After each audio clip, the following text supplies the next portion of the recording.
বাংলাদেশ বিপর্যয় থেকে বাঁচে কেন জানেন? আজ পর্যন্ত কেন বেঁচে আছে? আপনারা হয়তো ভাববেন যে উন্নতির কারণে আমরা বিপর্যয়ের থেকে বেঁচে আসি, নাইলে আপনি আমাকে যুক্তি দিয়ে বুঝান 7.8 ভূমিকম্প বাংলাদেশে আসছে, আসে নাই? কেউ মনে হয় জানে না। হ্যাঁ, কিন্তু বাংলাদেশে একটা টিনের ঘর পড়ে, কিন্তু এই 7.8 গত ডিসেম্বরে তুর্কিতে আসছে। 1.5 লক্ষ লোক মারা গেছে, এক শহর মাটির সাথে মিশা গেছে।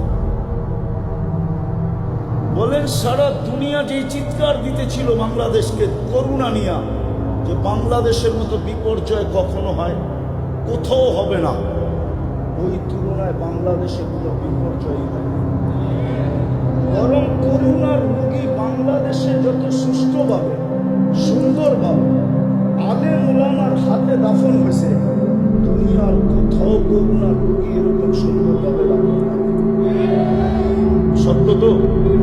আপনি এখন নেটে সার্চ দেন, করোনার সময় যতগুলা দাফন করার জন্য সংস্থা ছিল, সবগুলা মাদ্রাসার উস্তাদ এবং ছাত্রদের ছিল। কোনো বিপর্যয় ঘটে না। কেন? আমি দুনিয়া ঘুরে বলতেছি, রাগ হয় না আমার সাথে আবার কেউ। আমার 103টা দেশ দেখা শেষ, আমি আপনাদের স্বাধীনতা দেখিনি। আমি জুলাইয়ের 18 তারিখে বাংলাদেশ থেকে গেছি। প্রথম আমার সফর ছিল ইংল্যান্ড। আমি 5 তারিখ ফজরের সময়, ফজরের আগে আমার ফ্লাইট ছিল ইংল্যান্ড টু ক্যানাডা। আমি যখন ক্যানাডায় নামছি তখন খবর পাইছি স্বাধীনতার। তারপরে আমি 13 তারিখে আবার ফিরছি ইংল্যান্ডে, 14 তারিখে আসছি আমি মিশরে, 16 তারিখে আসছি আমি মদিনা মুনাব্বারায়, 17 তারিখে ছিলাম মক্কা মুকাররমায়। রাত্রে আমার ফ্লাইট ছিল, 18 তারিখ সকালে নামছি আমি বাংলাদেশে। 2-3 দিন ছিলাম, তারপরে চলে গেছি কোরিয়া, আসছি গত 22 তারিখে।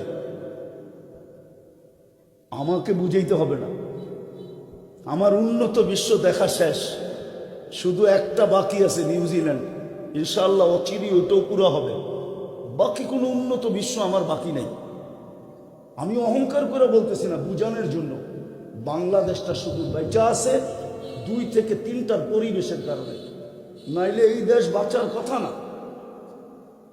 যেই দেশে মা বাবা সন্তানের হাতে নিরাপদ না, মুসলমান মা বাবা, ওই দেশ বাঁচার কথা না।